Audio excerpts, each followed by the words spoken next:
Hello and welcome. Tonight, well, I'm saying tonight because it's night at this moment in London. I'd like to invite you to download my latest ebook, The Ultimate Quest.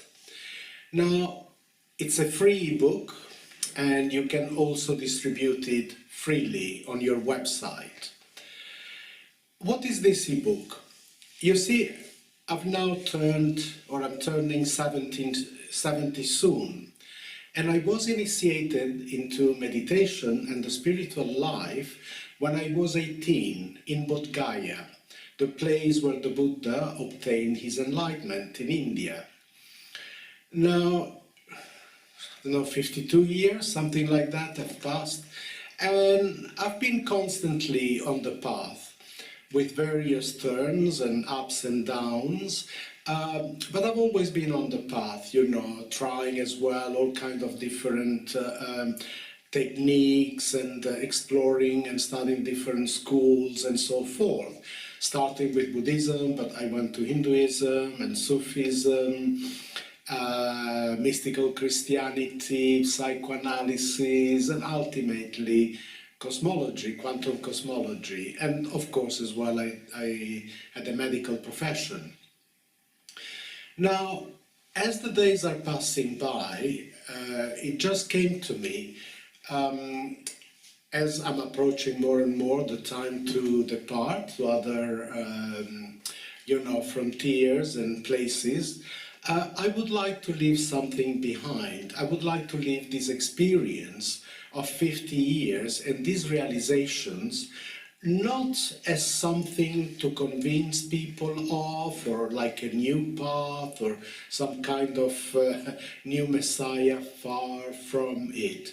But what I like is to share what I've realized, what I've seen, what I have achieved, what I've been able to let go of, in the hope that there are people who are also on this quest, on this path, to find their true self, to understand the deeper meaning of life, that those people might find something useful. There might be part in the ebook in which they go, oh, this I don't like very much. No problem, leave it. But you might find other places in the ebook that you might go, wow, I'm glad someone told me this. So you got the link where to go and download it. It is here at the bottom of the video and as well in the description. So, you're welcome to go there. Now, let me tell you just a few minutes about the ebook so that you know what you might be going for. Now, the ebook is a lot about, first of all, universal oneness and as well spiritual humanism. What do I mean by that? Many people these days are on a quest to find our connection to the whole of life in its different levels and dimensions, but are not very keen on the idea of a being with a personality out of this universe that somehow creates it in order to be obeyed. And if he doesn't, and if he's not being obeyed, then he tortures you for eternity. And that lack of obedience might even mean not believing in him, although you are a very good person. But the fact that you don't believe in him, you go to hell forever. It's like you take your child, and because they don't believe that you are Father Christmas or something, you tie them up, and you do the most horrible things to them. So many people have moved out of this view of life and of the world. Many are purely atheists, which is fine, but many as well are saying, okay, I have to move out of the strict corralling of ancient religions, but yet I feel that there is a connection between me, the limited individual, and a deeper aspect of life. Like if I'm part of an energy, which is universal. And discovering this connection can free me from a lot of hang-ups, a lot of pain, a lot of suffering, you know, the constricted ego, the anger, the either wanting or hating when not getting it, the resentments, I'm superior, I'm lower. And so they're looking for a path to be able to let go of this and a little bit discover that we are a drop in an ocean. We can be a drop, but we can also be the ocean. And ultimately, the ocean is our essence, who we are. It's a bit of an awakening. So at first, the ebook explained the aim of the book. This sense of spiritual, let's say, universal oneness, for a lack of a better word. You know, I'm sure there are a lot of other words you can say, Mother Nature, and so forth.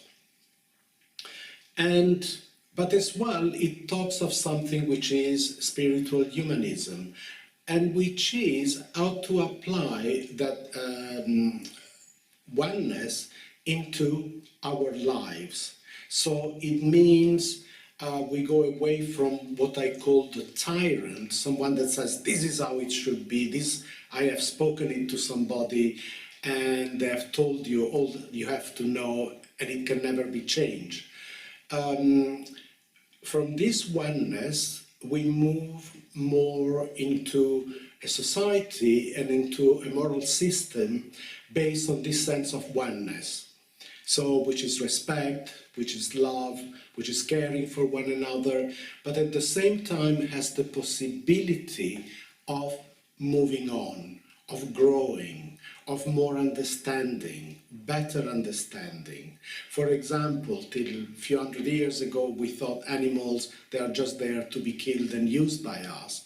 Now we have grown, I mean, many of us have grown into understanding that they have feelings just like us, and if we have respect in our hearts, if we have a bit of love in our hearts, we will respect the right to be and also be sensitive about their suffering. So the morality that comes from this universal oneness is growing, it is improving, is evolving. Okay, so these are the two main aspects. Now, the first part of the book is got what I think it's a very beautiful story of an Indian sage called Kaju, who was quite a poor man living with his lovely wife and two kids, but he was a very resented, very angry man. He had a lovely family, but he felt that society had hardly done him by, and he was blaming his family. So he was always living in rage and hatred, like so many of us, yeah? We are resented and we blame everything and everybody. So that's how we feel. We live a very constricted and painful life. And how somehow he came to the realization, his journey, he came to the realization that he is not this rage, he is not this anger.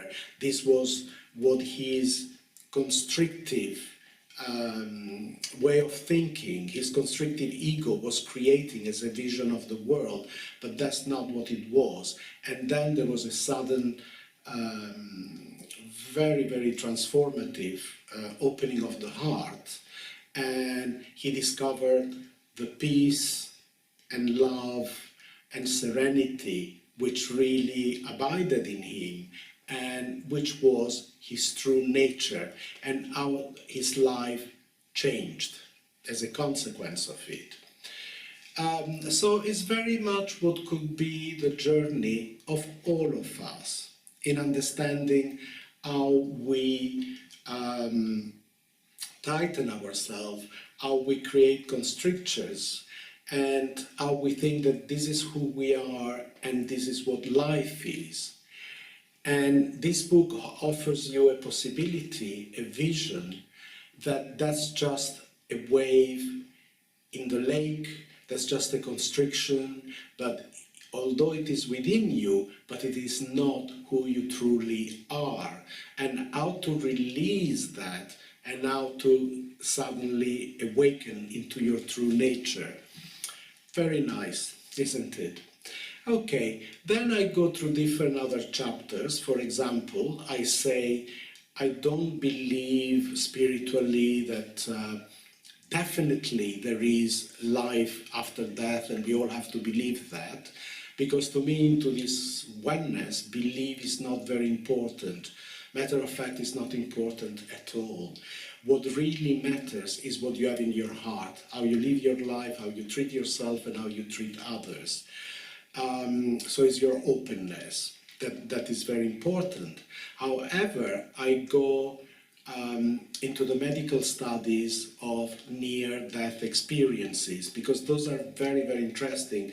I've looked a lot into them, and it really, there could be a possibility that some kind of quantum fluctuations, let's say, remain after the dissolution of the body, and a new journey starts. So we look at the evidence, we look at what those people who have experienced it, we look into strict standards, medical standards, whether those people were really dead, whether it was just some kind of hallucination, and so forth.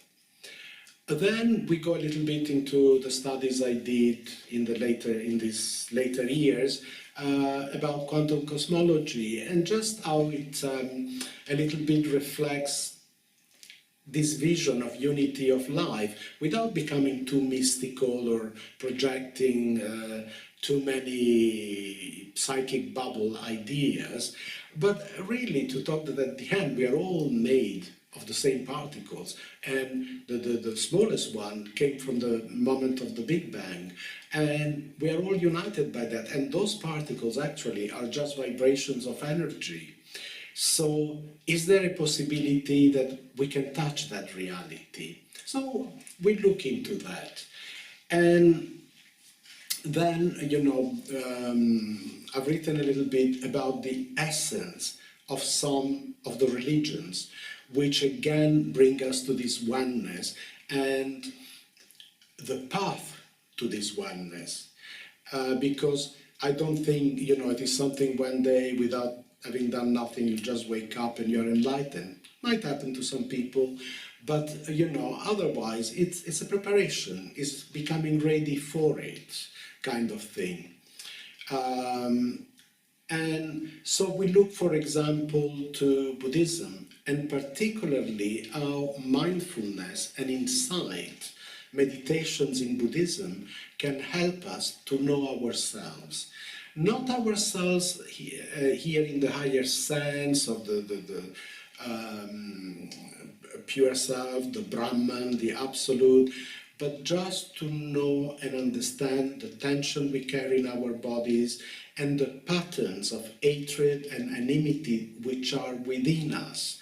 And it is a very beautiful method. If you go to the core of Buddhism, understanding the mind patterns, it's a very, very important step forward, because you can really improve your life with it.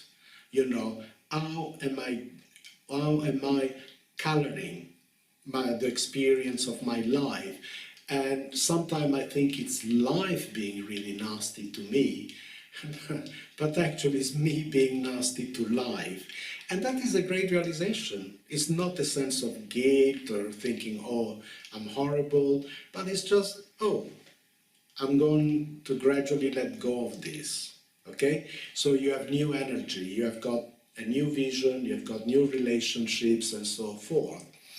So we go through, for example, Buddhism, and also there is a very, very interesting section on very early Christianity, according to all the different manuscripts which have been found since the end of the Second World War, the Gnostic Gospels, the Dead Sea Scrolls, and which in a way depict quite a different vision of what we have, of the Christianity we have that was founded by the Catholic Church 5-6 centuries after the death of Jesus. So it's going a little bit back to that kind of Nazarene way of life, following the commandments, which was not a commandment of fear, like in the Old Testament, but was a new way of being, the Sermon of the Mount. And now we can live that kind of life. So we have that as well, and a lot more. A lot more. We go into different parts of meditation. We also go into Hindu Vedanta. We also have a look into psychoanalysis. Can it help? Can it not help? When does it help? When does it hinder? And how you can integrate it into your life. How it can help you sometimes to understand yourself, being careful not to get caught up in thought and projection. So I've given you just a very quick insight. It's about 130 pages, and I'm sure that you will find some inspiration. And I don't want disciples. I'm not making any money from that book, but it will make me happy to know that some people perhaps have improved a bit of their life with it, and they're glad to have received it, and that maybe are distributing it to their friends. Thanks for hearing, and if you download it, happy reading.